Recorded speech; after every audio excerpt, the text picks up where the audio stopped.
ଆଜିର ମେନ୍ୟୁ ହେଲା ଦହି ପଖାଳ, ଅଣ୍ଡା ଆମଲେଟ୍, ଶାଗ। ଏଟା ହେଲା ଶୁଖୁଆ ଆଉ କମଳା, ପୋଡ଼ା ଆଳୁ ଚକଟା, କଲରା ଚିପ୍ସ। ଏଇଟା ହେଉଛି ଗୋଟେ ଏକ୍ସଟ୍ରା ଦହି ତରକାରୀ। The yummiest pakhala meal that we are going to enjoy. ପାଟିରେ ଲାଳ ଗଲାଣି। ମା ଟିକେ ଲଙ୍କାଟା ଜଲ୍ଦି କଞ୍ଚା ଲଙ୍କାଟା ଦେ। ମୁଁ ଟିକେ କମଳାଟା ଟିକେ ତୋରାଣି ପକେଇ ଦେଇକି ଟିକେ ଦଳିକି ଚକଟି ଦିଏ। ଦେ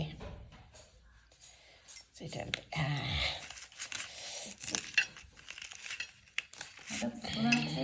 ପକେଇଛି ତୋରାଣି ଟିକେ ପକେଇ ଦେଇକି ଶୁଖୁଆ ପାଖାପାଖି ମୁଁ 15-20 ବର୍ଷ ପରେ ଆଜି ଖାଉଛି ଶୁଖୁଆ କମଳା।